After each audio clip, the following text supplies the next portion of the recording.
Hello YouTube, welcome back to my channel you guys. In today's video we're going to be talking about the top 10 college majors that are actually the worst paying college majors.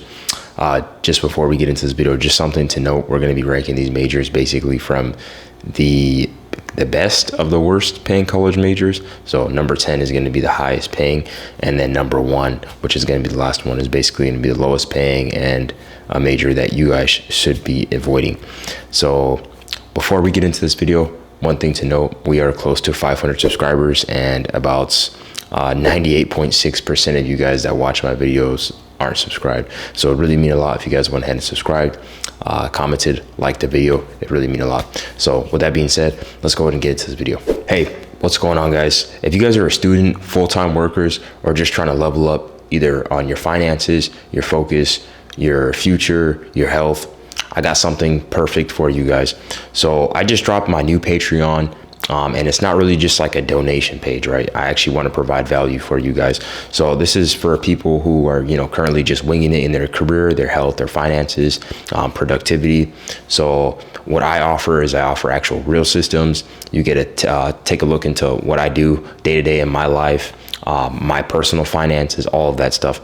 So I don't know if you guys have ever thought to yourself, hey, how do I stay more consistent? How do I budget on student income? What's my career path supposed to look like? So if you're interested in all this, like I said, I have 2 tiers on my Patreon. I provide exclusive tools such as personalized custom budget trackers. I also provide behind the scenes deep dives into useful topics that may help you in your career. I also provide career tips that I wish I had 3 years ago when I was starting out this whole journey. So like I said, I offer 2 tiers. My first tier is going to be called the Side Hustler. If you guys want to check it out, it's going to be on Patreon. My second tier is the Full-Time Hustler, and this is basically all the sauce that I provide. So if you're interested in either building wealth, discipline, and direction, go ahead and check that out, and I'll see you guys there. The link is going to be in the description below. Okay, so like I said, these degrees are going to be ranked basically on return on investment. So if the degree doesn't really provide a good return on investment, then it's not really going to be ranked very high. So with that being said, let's go ahead and start with degree number 1. And degree number 1 is theology and religion. So about 46% of the people who get this degree move on to get a graduate degree, which is pretty common theme because as you see here, getting these degrees isn't usually enough. A lot of people who, go for these types of degrees usually have to either get graduate or doctoral level degrees. For example, let's say if you're studying medicine, in college, like pre-med, you can't really get a pre-med degree and be all set. You really need to get a graduate degree or a doctorate degree, like an MD, in order to really take advantage of, either your pre-med or your bachelor course. So that's why you see a lot of these degrees, they usually have to get a higher level of education, either a master's or a doctorate level, in order for their degree to even really make sense. So yeah, number 10 is at theology. And I've actually seen some people that study theology in college as their bachelors, and they went on to become dentists and stuff like that. So it's kind of nice, you get to have a chill college experience compared to, someone who might have studied, like, let's say, biomedical engineering for their undergraduate to get their medical courses, and then moved on to, get their medical doctor degree. So that's kind of the easier path. You'll see a lot of patterns of people doing that. So yeah, like I said, number 10 is going to be theology and religion. All right, so with that being said, let's go on to number 9. So number 9 is going to be social services. Social services shares a graduate degree of 51.9%. Like I said earlier, about 52% of people who get social services degrees end up moving on to, let's say, getting a master's degree.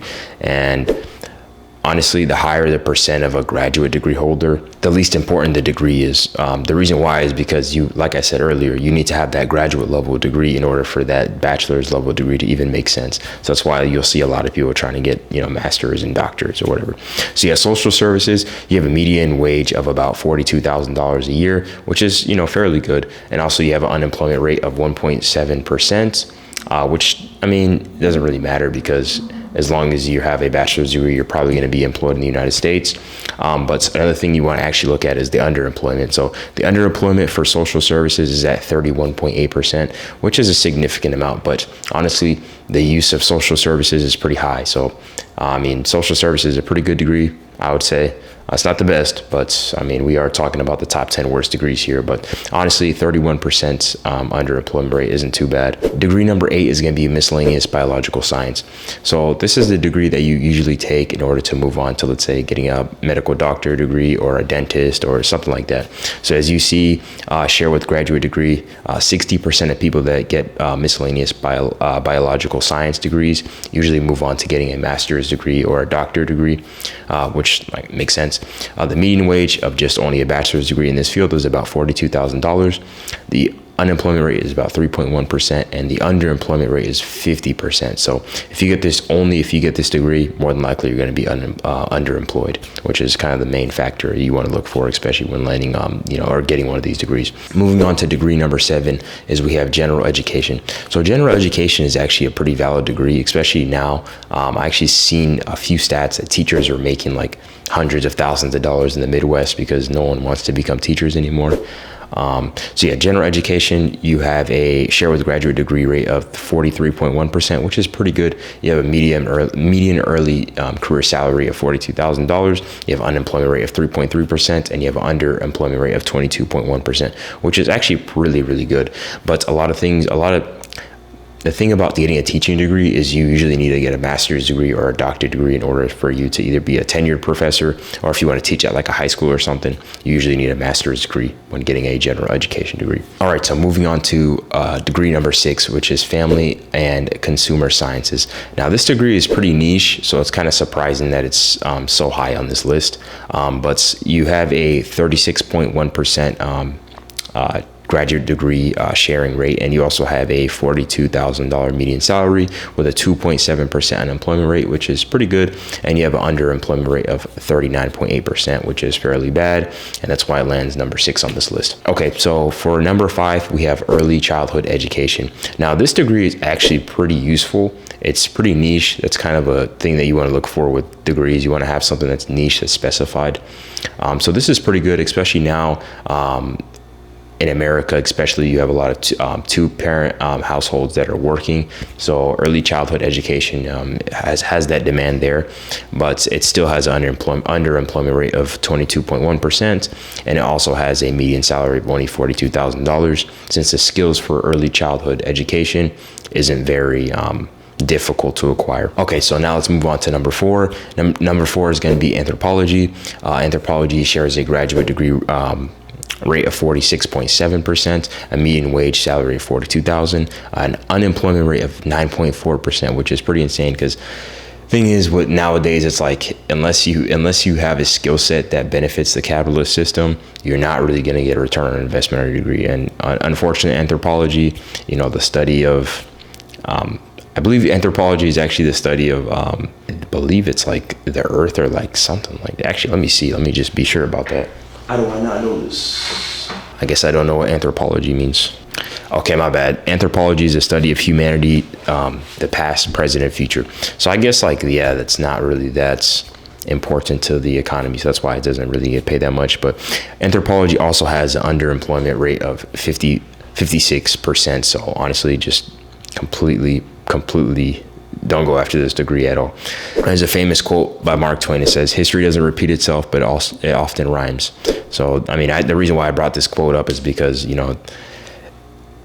can make a case that anthropology is pretty useful, but like I said, just in today's economy, it doesn't really matter. So yeah, that's why it's number 4 on this list. Okay, so for number 3, we have performing arts. So performing arts shares a graduate degree of about 37.3%, which is pretty good.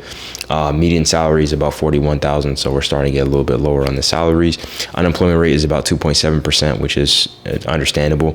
The underemployment rate of performing arts is actually 62.3%, so it has an extremely low underemployment rate. One thing to note is actually super cool. I don't know if you guys heard of the song "Me and the Devil" by Soap and Skin. It's pretty famous, but anyways, that lady actually had a performing arts degree, so it's not really the end of the world. Getting a performance arts degree, it's depending on if you have the talent and if you really want to pursue that career. People can make it happen no matter what they choose, but it's like, this degree, I mean, if you don't know, if you're not really talented, if you're not like a Tupac or something, then, you know, I wouldn't really go after performing arts. Okay, so for degree number 2, we have general and social sciences. Now, the thing is about this degree, what makes it so bad is it's general and it's also social sciences. Like, at least in social sciences, make it a little bit more focused. Like, okay, social science of like, I don't know, communication or something, I don't know, but general social sciences, it's just not going to cut it. So that's why it's number 2. I mean, you have an unemployment rate of 3.3%, underemployment rate of 55%, about 55%, and you also have a median wage earning early career of $41,000. All right, so if you guys could have guessed it by now, number 1 is going to be foreign language. Especially today, you don't really need to get a bachelor's degree in foreign language. I mean, you can see it shares graduate degree holders of graduate degree 50.5%, median early career salary of $40,000, unemployment rate of 4%, and underemployment rate of 51%. So I mean, basically, foreign language is basically a useless degree. All right, guys, if you got this far into the video, I really appreciate it. And like I said, we're on the road to 500 subscribers, so it really means a lot if you liked, comment, subscribed, and until next time.